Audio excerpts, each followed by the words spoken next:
Hello there, it's Tania Gabrielle, Wealth Astro-Numerologist. Welcome to Star Codes. Today we are going to look at the amazing Aquarius full moon. There's so much goodness in this full moon in the middle of July, and it happens at 1 degree too, which is new beginnings, which is not usually associated with full moons, which are more about culmination. So it happens on July 24th, Universal Time at 3:37 a.m. and July 23rd in the Americas at 10:37 p.m. Eastern and 7:37 p.m. Pacific Time. And of course, you don't need to be an Aquarius to benefit from this forecast. You have Aquarius and Leo, where the sun will be, in your astrology birth chart. So this full moon is taking place in 2 of your houses, and those houses show what part of your life is impacted the most. Now, Aquarius is a sign of freedom and breakthroughs. It is ruled by Uranus, the planet of innovation, and when we have it in a full moon at 1 degree, it indicates both breakthroughs that are now being felt and culminating in a result, and new beginnings because of the 1 degree factor for the sun and moon. The moon being at 1 degrees Leo. The sun being at 1 degrees Leo. So Aquarius is about discovery and exploring uncharted territories, and it stimulates exploration, the inner explorer. It also stimulates inspiration. It likes to go out of bounds. It's the genius sign, the genius planet Uranus, covers new ground, is all about new discoveries and inventions, and a focus on the future, so futuristic, and leaving old paradigms behind. So Aquarius governs that higher mind, the mind that is super creative and inspired and has the freedom to explore new pathways, new angles, new ideas, including the idea of having a mission, right? What is your mission? Looking at that closely, but in a way that is very exploratory, so being very open. We're in a year where there's so much mutable energy. The eclipses are all in mutable signs, Gemini, Sagittarius. There's been so much change. We're in a 5 universal year. The number of change, 5 is the middle number between 1 and 9. It sits on a pivot. It faces left and right, and it literally embodies the mutable energy that we're all experiencing in the astrology as well. So Aquarius finds solutions. It turns its attention towards the future, not at all looking back. So this is a great time to look at some of your goals moving forward. And it's a very humanitarian sign as well. It takes an interest in others. It is about the collective. So it sees the big picture. It sees outcomes for the big picture.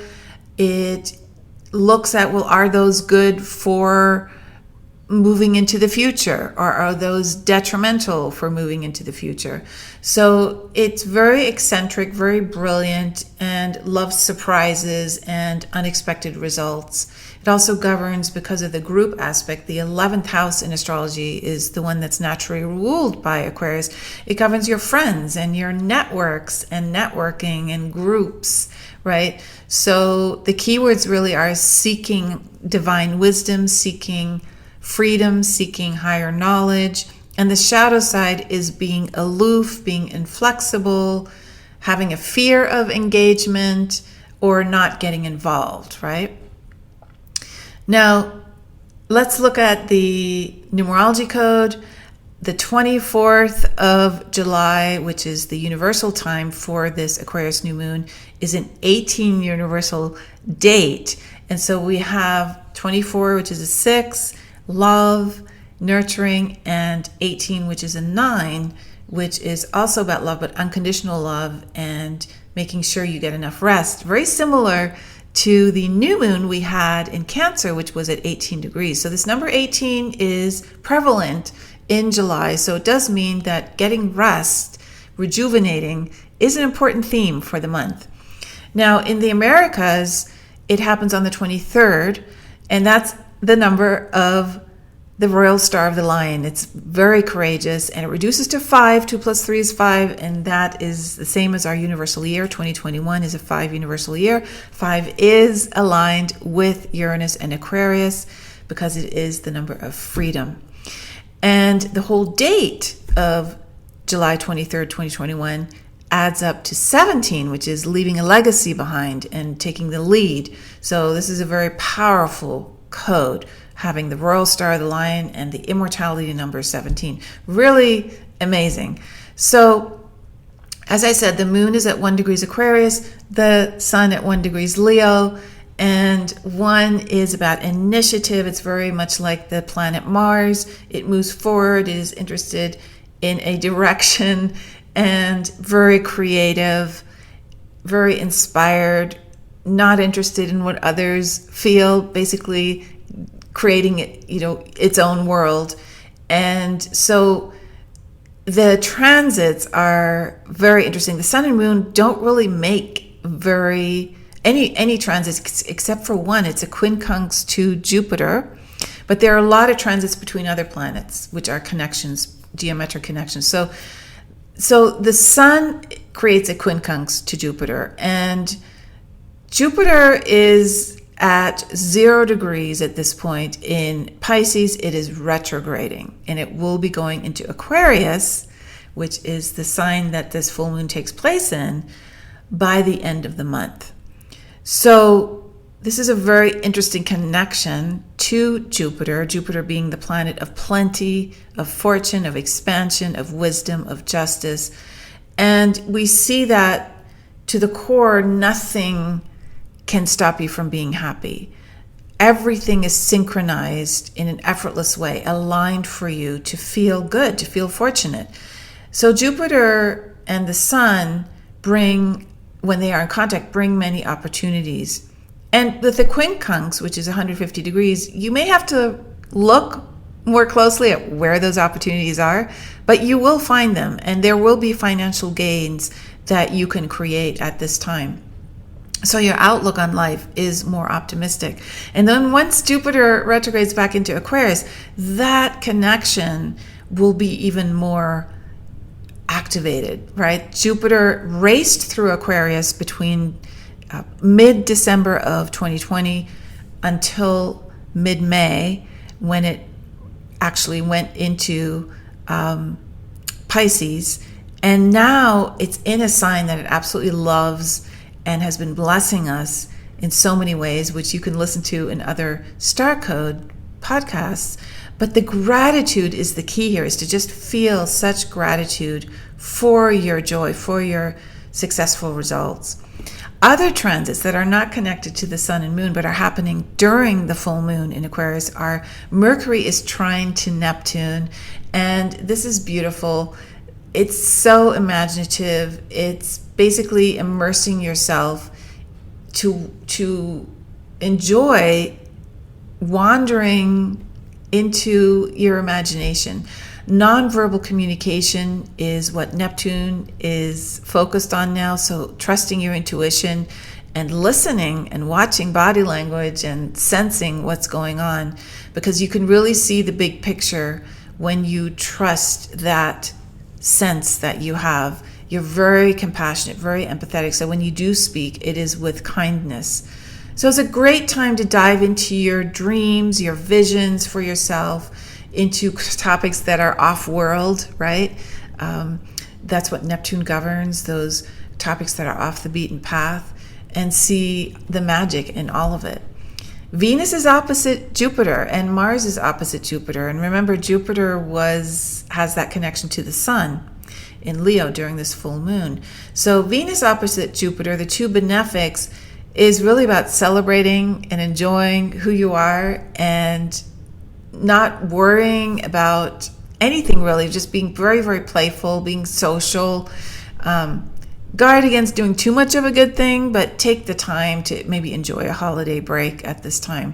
Mars opposite Jupiter means you have a lot of energy to start something. Remember, it's a 1 degree Aquarius full moon.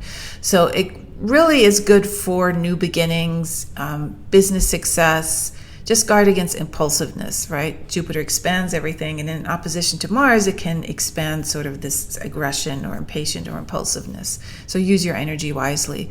And then Saturn sextiles Chiron, and that's very beautiful. This allows you to feel very secure and blessed and innovative and being true to who you are at soul level. So this Aquarius theme of exploring requires that we feel free to explore.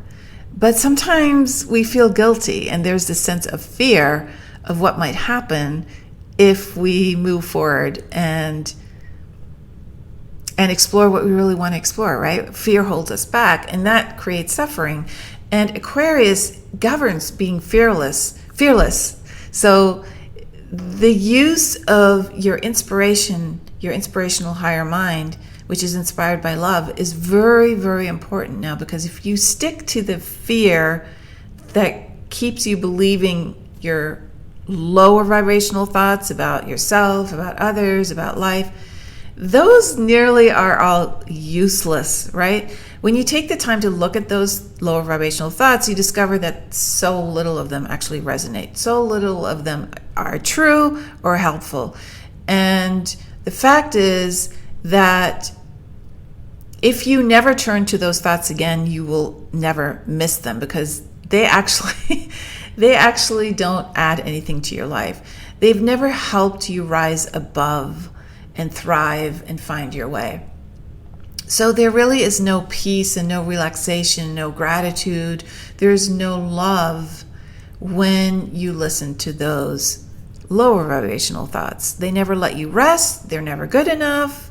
Life is never good enough. Others are never good enough, right? So they create tension, and they create a sense of like the opposite of Uranus, which is to feel free and to explore. They create that contraction in your body when you think them.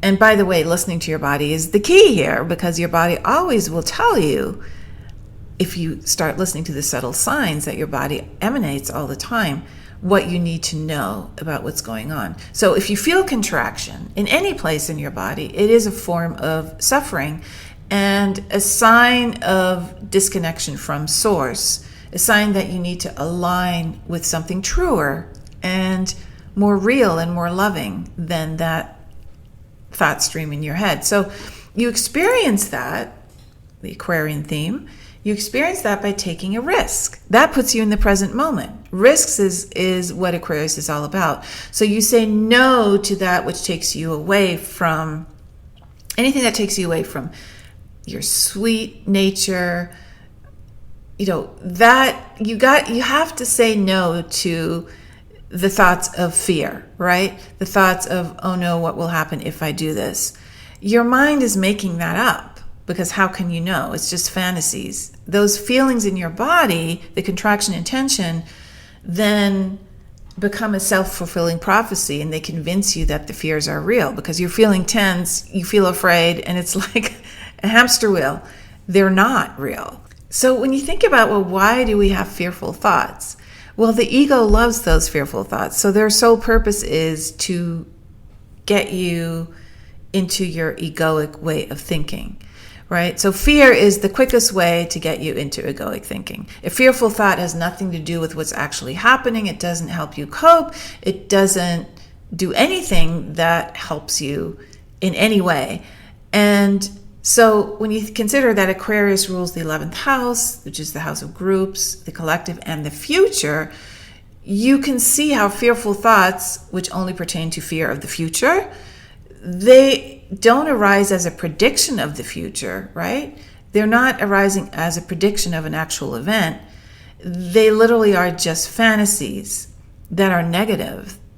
And we've had all of us have had fears in our lifetime that have not manifested, because really when you consider it, the true self, your divine self, your soul will take care of anything if you give it a chance.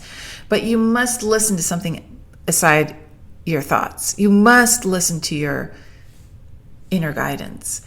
You must listen to the communication from your soul, your true self. And those are more subtle energies. The thoughts in your head are crass. They're there. They're going to just pile up and be very, very much in your face. And turning that faucet off is really the key, because if it's on, then the subtle energies of intuition and knowings and inspiration and urges to act, which is your true self, cannot be communicated. Those are the realms of Aquarius. So keep in mind, when you indulge in fearful thoughts, they set in motion more thoughts that produce additional emotions in you and more exhaustion, making it more difficult to function, making it more difficult to tune into the subtle true self communications. So the key to overcoming those thoughts of fear is to surrender, let go of the storyline that's creating that fear that you've created in your mind about the future that you're afraid of, and staying present. And so the only thing that's really real, if you consider it, is present moment experience, the experience you're having right now. And even under the most challenging circumstances, if you are able to be in presence, in the here and now, rather than your thoughts about that circumstance, and take life one moment at a time, you'll discover that you have all the resources you need for dealing with any challenge. In other words, turning your full attention to what you are experiencing right now in the present moment dissolves all fear. And this is the message of Aquarius. When you stay in presence, not only do you gain access to wisdom and right action, but you also realize that you are eternal. You are being supported by a loving universe in which you are deeply, deeply loved and cared for. And you feel grateful for existing in this moment. There's a natural gratitude to being present. There's a natural curiosity. There's a natural creativity.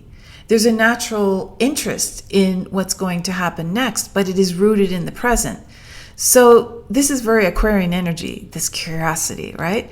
You discover that you never needed any thoughts about the future, because the future takes care of itself when you allow yourself to be fully present in the here and now. And even though Aquarius governs the future, it's not to put our fears about what will happen, but to trust that the future is glorious and exciting and evolving. And so it's just to be curious as to how to engage in the present moment to make that amazing future happen. And this is the only place you truly exist, is here and now. Your false self exists in the past and the future, right? Your false self has an idea of yourself that's based on the past, and it projects it to the future. But the true self only lives in the present, without this false self projecting its fears. And, that false self can't exist. It can't exist in the present moment. So think about that.